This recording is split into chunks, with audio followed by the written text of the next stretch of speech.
High everyone, I am Rajshree. So welcome to what I eat in a day. তো সকাল সকাল তো আমি গরম জলে লেবু দিয়ে খাই। এর আধ ঘন্টা পর মা দিয়ে দিয়েছে স্যালাড মিন্স শসা আর পেঁয়াজ, এর chicken paneer sandwich in a healthy way, but একটু আনহেলদি খেয়েছি। এটা হয়েছে পেপসিটা, যে গরম পড়ছে আমি একটু বরফ দিয়ে খেয়েছি।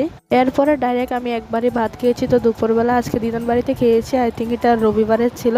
তো রবিবারে দিদান বাড়ি খেয়ে পটলের পুর আর একটা ভর্তা, মাছ তরকারিও ছিল, এটাও খেয়েছিলাম, এটা আর নেওয়া হয়। এরপর সন্ধ্যাবেলার সময় মা নিয়ে এসেছিল আমার হাত সমান বড় একটা চিলি ম্যাঙ্গো, যেটা আমি ফার্স্ট টাইম খাচ্ছি। সেম এরকম ম্যাঙ্গো আমাদের বাড়িতে আগে ছিল, বাট এরকম প্লেন ছিল না, ভিতরটা ছিল আঁশ।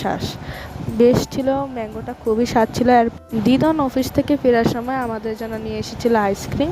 এরপর আমি নিয়ে এসেছিলাম টিউশন থেকে চিকেন শাওয়ারমা স্যান্ডউইচ।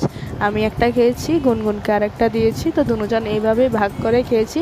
দিনটা এভাবেই ভালো কাটলো। তোমাদের যদি এই ব্লগটা ভালো লেগে থাকে, like, share and subscribe for more what I eat in a days or mini vlogs. Thank you for watching, hope you like it. আর রাত্রে আবার স্যান্ডউইচ খেয়ে দেখছিলাম। Bye by.